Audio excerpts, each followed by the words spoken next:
Good morning student. Today we have discuss about capital structure. कल भी हमने capital structure की थ्योरी के बारे में पढ़ा था, जिसमें कि हमारी 4 थ्योरीज होती हैं। First one is NOI, net operating income approach. Second one is net income approach. Third one is traditional approach and fourth one is Modigliani Miller approach.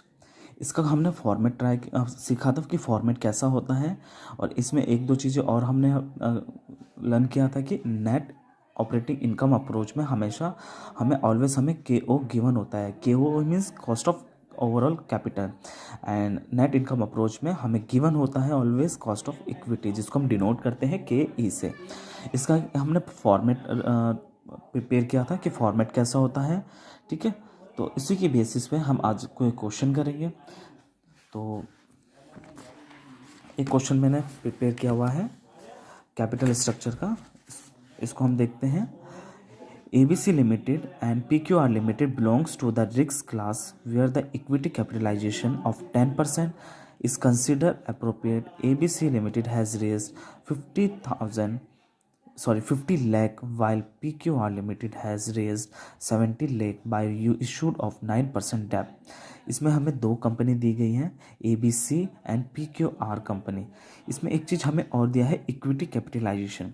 Equity capitalisation क्या होता है हमारा, के ई होता है। अगर इसमें सिर्फ बोला होता है कि कैपिटलाइजेशन ऑफ 10%, तो कैपिटलाइजेशन हमारा के ई नहीं होता, वो हमारा डेब्ट होता है, के ओ, ठीक है, के ओ होता है, डेवेंचर्स होता है। तो हमने एक फॉर्म, इसी के बेसिस पे आज हम क्वेश्चन करते हैं, ठीक है। तो हमें दो कंपनी दी गई है, ABC limited and PQR limited, ये हमने लिख लिया है, ठीक है। डेब्ट दिया है हमें, क्वेश्चन में हमें डेब्ट दे रखा है 50 लाख एंड 70 लाख। 9% पे दिया है हमें ये क्वेश्चन में कि 9% पे हमें 9% डेब्ट, find out the value of these two firm. तो टू फर्म दिए हैं ABC लिमिटेड एंड PQR, जिसमें कि हमें डेब्ट दिया है 50 लाख एंड 70 लाख हमें PQR। हमें कॉस्ट ऑफ इक्विटी कैपिटलाइजेशन दिया है 10%, जो कि दोनों में सेम रहेगा 10%। देन उसके बाद हमारा फॉर्मेट क्या होता है कि EBIT हमें गिवन है होता है। EBIT मैंने पहले भी बोला है कि ऑपरेटिंग प्रॉफिट को ही हम EBIT बोलते हैं, ठीक है। तो EBIT हमें गिवन है 12 लाख, दोनों में लिखा हमने। जब EBT हमारे पास होता है तो हम उसके बाद फाइंड आउट करना होता है हमें इंटरेस्ट लेस। इंटरेस्ट क्या करते हैं, हम लेस कर देते हैं। इंटरेस्ट कैसे फाइंड आउट करते हैं, जो हमें 50 लाख दिया है इसका 9% हम कैलकुलेट करते हैं। तो 50% का 9% अगर हम कैलकुलेट करते हैं तो हमारा 4,50,000 फाइंड आउट होता है। इसी तरीके से 70 लाख का हम 9% इंटरेस्ट निकालते हैं तो हमारे पास फाइंड आउट होता है 6,30,000, ठीक है। अब इसको हम EBIT में से इंटरेस्ट लेस कर देते हैं तो फाइंड आउट होता है हमारा EBT, अर्निंग बिफोर टैक्स। इसमें से हमने ये माइनस कर दिया 12 लाख में से 4,50,000, तो हमारे पास फाइंड आउट हुआ 7,50,000। और इधर भी हमने 12 लाख में से लेस कर दिया 6,30,000, तो 5,70,000 हमारा रिमेनिंग बचता है।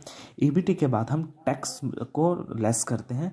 टैक्स हमारे पास गिवन नहीं है, ठीक है, तो गिवन नहीं है इसलिए मैंने इसको यहाँ पे लिखा नहीं है। और टैक्स में से हम EBIT माइनस करते तो अर्निंग आफ्टर टैक्स लिखता है, जो कि सेम रहेगा क्योंकि टैक्स नहीं है। देन उसके बाद हमें क्या फाइंड आउट करना होता है, KE यानी कि कॉस्ट ऑफ इक्विटी, जो कि हमें 10% गिवन है। 10% गिवन है हमें, तो इसको हम परसेंटेज में लिखते हैं 0.1, यहाँ पर भी 0.1, ठीक है। KE है हमारे पास। तो उसके बाद हमें फाइंड आउट करना होता है वैल्यू ऑफ इक्विटी शेयर। तो वैल्यू ऑफ इक्विटी शेयर कैसे, इक्विटी हम कैसे निकालते हैं, जितना हमारे पास अर्निंग आफ्टर टैक्स है। इसके लिए फॉर्मूला भी बताया था मैंने कि कैसे हम कैलकुलेट करते हैं।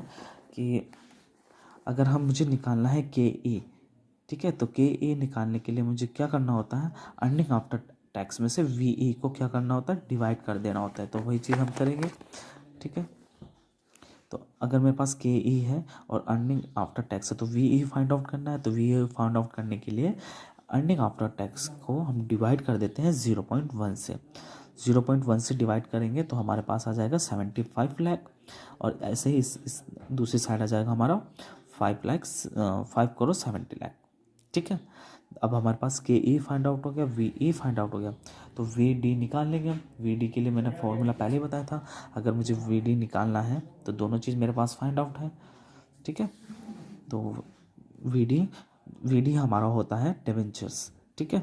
डेब्ट जितना होता है वही हमारा वी डी होता है, वैल्यू ऑफ द डिबेंचर्स। तो 50 लाख है तो वो मैंने 55 लाख यहाँ पे लिख दिया है, ऐसे 70 लाख है तो 70 लाख मैंने लिख दिया है। तो अगर मैं वैल्यू ऑफ द फर्म मुझे फाइंड आउट करनी है तो मैं इन दोनों को क्या करूँगा, ऐड कर दूंगा V E plus V D को, तो मेरा वैल्यू ऑफ द फर्म मेरा निकल आएगा, फाइंड आउट हो जाएगा। देन उसके बाद मुझे के ओ फाइंड आउट करना है। के ओ फाइंड आउट करने के लिए हमारे पास फॉर्मूला था कि अगर मुझे हमारे पास वी है और ए बी आई टी है और के ओ फाइंड आउट करना है, तो उसके लिए फाइंड आउट करने के लिए क्या फॉर्मूला था, E B I T divided by V और मल्टीप्लाई बाय 100। तो मेरे पास दोनों चीज़ें हैं, मेरे पास वी भी है, मेरे पास ए बी आई टी भी है और मेरे पास वी भी है, तो मल्टीप्लाई करूँगा मैं, ठीक है। E B I T multiply divided by V multiply by 100, तो मेरा फाइंड आउट होता है 9.6, ठीक है। इसी तरीके से 9.45। और हम इसमें लास्ट में बोला गया also find out their overall capitalization ratio, तो ये कैपिटलाइजेशन हमने ये चीज़ें फाइंड आउट कर ली। एक हमें फाइंड आउट करना था वैल्यू ऑफ द फर्म, जो कि फाइंड आउट कर लिया, और एक हमें रेशो फाइंड आउट करना। और इसमें यही पूछा है कि कौन सा प्रपोजल आप एक्सेप्टेबल होगा, तो जिसकी वैल्यू ऑफ द फर्म ज़्यादा होती है और ओवरऑल कॉस्ट ऑफ कैपिटल कम होता है, वही प्रपोजल हम एक्सेप्ट करते हैं। Got it. तो ये क्वेश्चन आपका एक कौन सी अप्रोच के थ्रू था, एनआई अप्रोच, यानी कि नेट इनकम अप्रोच के थ्रू मैंने ये क्वेश्चन आपको कराया है। होप सो ये आपको समझ में आया होगा।